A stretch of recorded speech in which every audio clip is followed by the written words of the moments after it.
I'm so excited to see you. It is great as usual. I love this time we have together. Oh my gosh. And you know what? I'm really excited because I can't tell you how many times I have heard in my career as a leader that I don't want to be a bother. I don't want to be a bother. And so I'm so excited that we're giving tips today for following up without being a bother. And with my dyslexia, I almost wrote without being a brother. That's so funny. Well, it's funny that we came up with this topic for today.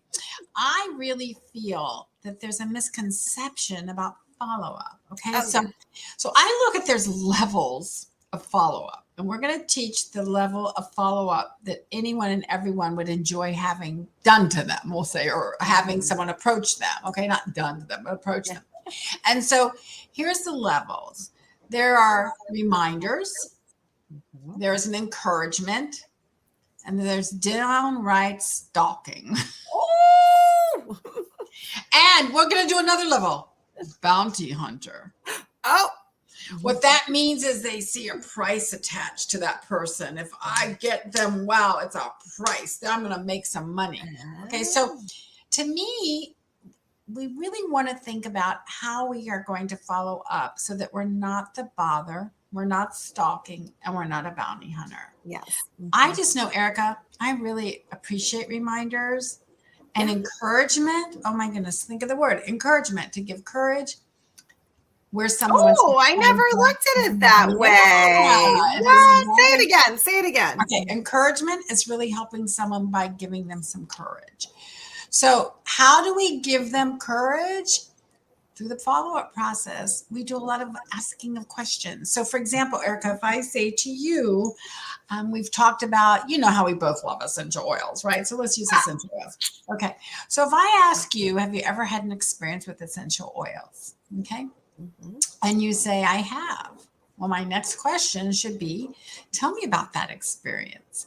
And then I love what you say. In fact, I have to tell you, I've learned that surveys are good. I'm like doing a few questions, and that's a survey, right? If you're asking us some questions. Yes.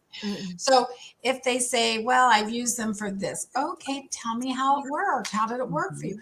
Okay. Now, I want to invite them to a class that our friend Tiffany does, right? She does the best class ever. Anybody wants to come to a class, let us know, right? We'll invite them. You have to fill out a survey. Yes, absolutely. Absolutely. And then Tiffany wants to help you. So, but here's my thought. I could ask Erica, and she could be busy driving one of her daughters to work. And she goes, oh, yeah, I really want to do that. She gets home, and then her other daughter goes, I need help with my homework. This is my life. Okay.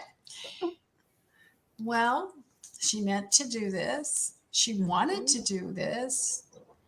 So I need to find out, is it that she didn't come because she wasn't interested? Or is it that she didn't remember? Right. So that's why I say the first thing you want to do is remind. Okay, so that's my feeling with thought. The first thing of follow-up is a reminder. How do you feel about that, Erica? I love it. And see, the reason that reminder will work is because you asked a question first. You see, a lot of times the reason why people have a hard time following up is because they never asked if the person was interested. They talked about, I love this oil, blah, blah, blah. They talked about I, and then they just assumed the other person was interested. And so now it's like awkward because you pre-profiled, you asked questions, right? And the person said yes. Now it's fine. It's fine to follow up. They said yes. It's not being a bother, right? And so when I do my reminder, okay, and let's say you don't show up again, okay? So I know that last week didn't work. I want to remind you that we have our class again every Thursday night, which she, again, does an incredible job every Thursday. And so maybe I see a picture of Axel. And my pepperoni. He's so cute. And so I see that picture and I think, I really want to encourage her to come to the class because I know how much the lavender helped Chloe being fearful with thunderstorms. So what am I doing? I'm thinking, what could benefit her? That's what will give her courage. If I say just something to you and I say, I want to encourage you to hop on this Thursday if you're available. In fact, I'll ask Tiffany to share a couple ideas for you that would help with a little cute axle. Okay. Wow. Not only is it giving her courage, it's giving her a why. So the encouragement is not just courage, but also the reason that you want to take that time. So reminders are encouragement. And I think there are words you can use. Like, I want to remind you, I want to encourage you, and then the last thing I always do is I say to people after a few of these, Erica, I never want to be an annoyance or a pest. I think I actually said that to you about our direct mail program that we love, right? Yes. Yes. So I always say, I don't want to be a pest. And I always say, please don't let me become an annoyance.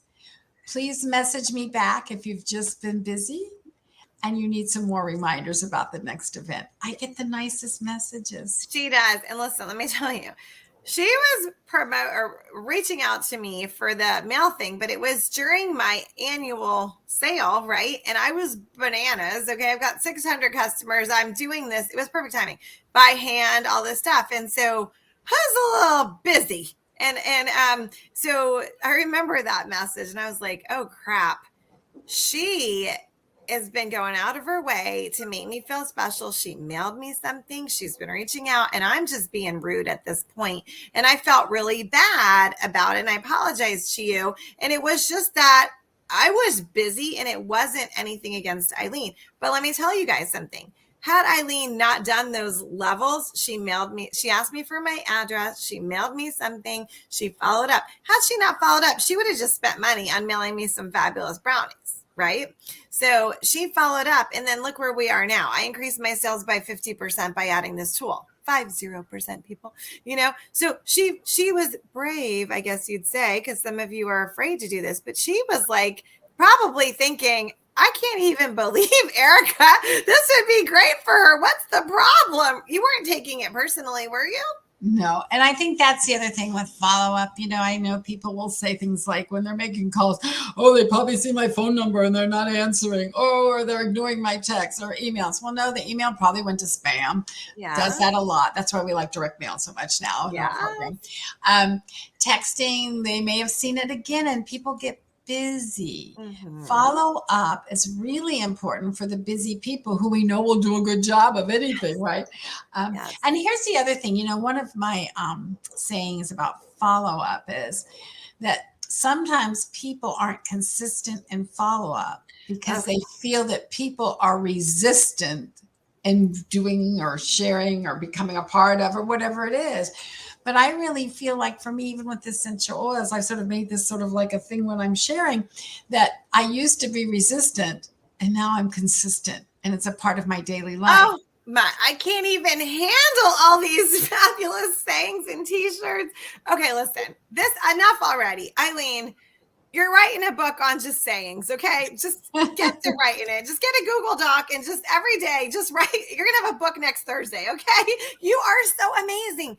And when you say these things, they like hit your heart and they hit your noggin like, whoa, that makes so much sense. And so follow up. If you're resistant to follow up, make the decision to be consistent and follow up. And, I remember when I first met Bob, he's not here, so I can tell you the story. Is it juicy? And everybody else who's listening. I can remember, dating him. And of course, my natural coaching would come out and he was in home improvement sales. And so I would say things like, so how do you get referrals? And he goes, well, I don't. I said, well, what do you do to get them? I don't do anything. Well, that's why he wasn't getting them. So how do you follow up with someone who just said, yeah, I want to spend $50,000 on remodeling with all these home improvements? And he said, I don't. And so I can't believe this is the Bob I know today. I know. And so we talked about the fact that when I met him many, many, many years ago, that was like 2006, right? So 17 years ago, that it was a different world. Now we have so many tools. Oh my goodness. We have like the direct mail program we have is so affordable. They even have a program now that you can test it out, ladies and gentlemen, for 3 months. So if you've been resistant about testing out the direct mail, think about this. Unlimited postcards, you just pay the postage. Okay. You can remind, you can encourage. I love doing the one with the key, or I love this foot in the door, this little foot. Yeah. There's so many things you can do that back then, maybe you had to have a lot of money to do the direct mail. It was expensive. Valpak. Oh, am I supposed to say a brand? Well, I know, because I did Valpak and Clipper and all that for my salon. Hey, just real quick, if anyone's like, I want to try out this direct mail that I almost said Olivia. Eileen and Erica, Olivia's my daughter. Eileen and Erica are doing, can you just write the word test below? And then we will give you our link so you can test out, because you can't get this testing thing like by going to a website. This is like exclusive because we're VIP. Yeah, absolutely. We want to help you test out. So back to the follow-up with the direct mail. It's a very great way to do it with a birthday card or keeping top of mind. Okay, so that's important follow-up. And that means if it's Mother's Day, you might send a card. If it's July 4th, for those of you who are direct sales, get ready, get this program and talk about Independence Day, meaning being an independent business owner too, right? So follow up is in a lot of different ways. And then I think one thing I'd like to close with, and I want to turn it over to you, Erica, is that follow up really means you care when you're happy after the follow up. Exactly. But if you're disappointed, when you're disappointed, you don't repeat something. If you feel like I did my best job with reminding and encouraging and being sure that they know how to find me and that I'm not an annoyance, right? You're eager to do it again the next time. And then you're consistent and not resistant. I love it. Write that down, please, guys. Type it below, okay? Because that is genius, And so for me with follow-up, it's along the same lines. Mine's a little bit different because first, I never give a Zoom link. I never talk to anyone about the products or whatever unless they fill out my survey. That gives me time to pause. So it's very easy to follow up because the survey is written with psychology and marketing, the Blessing Method survey, right? So now I just look at their survey. They said what they want. You know how easy it is to follow up now because they said what they want. So I can just say, hey, I know you said that you were interested in blank. Would you like to attend on Thursday or would Sunday be better or whatever? You know what I mean? So I have that.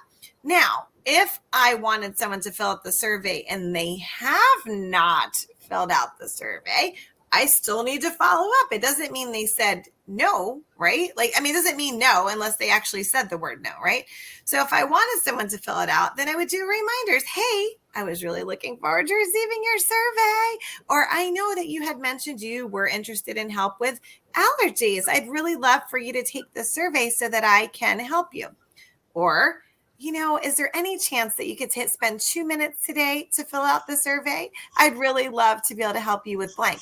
It's the same thing Eileen's saying, right? We're both coming from boop, boop, boop, boop, the heart, and it was serving. What you did not hear, and this has been my pet peeve all week, it's driving me bananas, was I'm in a challenge and I'm going to win a prize. So I need you to fill this out. I'm in a challenge. I'm going to win a prize. So I need you to attend the Zoom because I need 7 more people. Can you be one of my 7? See, that is very hard to follow up with because now you're just using the person, right? And it makes you uncomfortable. So listen to how Eileen and I followed up. It was about serving, about wanting to help. And it was so natural, right? So natural. Don't you think, Eileen? Well, and I think, again, that we have to think about why do we follow up? And we follow up because we know we need someone to follow up sometimes with us. I could have the best intentions in the world. Here's a great one. One of my grandchildren were doing a fundraiser. And of course, I'm going to always donate to my granddaughter or grandson's fundraising activities. You know what? I am so thankful that my daughter-in-law sent me a little text today saying, I want to remind you that the fundraiser is ending Friday, because I would have felt so horrible. Oh, yes. If I had not donated to this fundraiser. And so I appreciate reminders. I do like encouragement with things that like I might have been resistant in with essential oils, and now I'm very consistent. And so I think that that's really the key here. Why do we follow up? And really, people appreciate reminders and encouragement. And we follow up because we know that our product or service can transform their life. When you really know that you've got some fabulous, skincare or weight loss or oils or vitamins or whatever, you want to help someone else not to live with aches and pains or wrinkles or whatever, right? Speaking of wrinkles, I did not realize that most of the skincare companies are not carrying something to help them with the blue rays. Do you know that all these things in the screen can ruin our skin, Erica? Oh my gosh, I've been preaching this for years. I've been preaching this. Now on my personal Facebook, right? Erica Vassal, go there, guys. I did a whole video for Melanoma Day. And listen to what I'm telling you and watch your children. This device is emitting a blue light. Okay. I used to own a tanning salon. I am an expert on UVA and UVB rays. Go and watch my video. Comment below after you watch it. It is eye-opening. You've got to protect your skin with sunblock even when you're inside the house. Oh my gosh, yeah. And with our new products line that you and I both are excited about that we discovered as an affiliate program, it's amazing to me is, again, follow up would be if I see someone going to the beach or that, I normally would say, be sure you bring your sunblock. But now I'm going to say, I know you spend a lot of time on your computer. Yes. Did you know? Because yes. I'm one of those who was ignorant. I had no idea, but I put it on faithfully now. Oh, you have to. And then I'll just say real quick. So I do a scan, okay, for people's skin in my beauty business. And what I noticed after the pandemic, I've been doing these for years, is that right here, people are having a lot of sun damage. So think about it. If you were outside, the sun hits here. It wouldn't hit here. Why does it hit here? In my mind, and I'm not a scientist, it's the phone. Look. Wow. So here's what I would say to you. And we're using this because, of course, we're excited about the product. But here's the deal. How many of you are not aware that blue light is a challenge for your skin, who can be damaging to your skin? So we may mention it now, but if we sent a reminder, I just want to remind you, did you get something to help you with that? And if you need some help, we'd love to help you. Yes. That's the encouragement. It's not something that's pressuring. And if they don't, and they have something that does, we're happy for you. Yes. If they don't have something, we want them to be safe. We do, because the blue light, your skin thinks it's actually like the sun. And so this is a really big deal because we don't want anyone to be wrinkly. We don't want wrinkles in their business. We don't want, So I guess we should go back to follow up. But that was, I think, a good example that I didn't know. And if I hadn't thought about it and Tiffany and I hadn't gotten together and I got the information, I would not have been unhappy if she said, I want to remind you, you seem to spend a lot of time in front of the computer doing podcasts and on your phone. Did you ever get something to protect yourself? To me, that is such a nice question. It is, but can I just say, let's really, and Eileen and I never even talk about it. I didn't even know we were going to talk about this, okay, about the blue light. But listen, would you really be upset? Think about this. Would you really be upset if someone checked back in with you because they're trying to prevent your skin from rapidly aging? Would you really be upset? So we're just trying to put it in perspective for you is that people are reaching back out because they care about you. And, you should want to reach back out, right? Because you care about others. And that's truly what it is, right? No matter what your business is, there are people who will have a need at some time. Or they know someone. Oh my gosh, that's a big one. Following up, that's a big one we didn't even address. Oh, we'll have to do that next time. We will. We're going to do a whole show on referrals. Oh, we should. We should do an event. We have to charge for it because it's going to be too good. Yeah, you're right. It's interesting.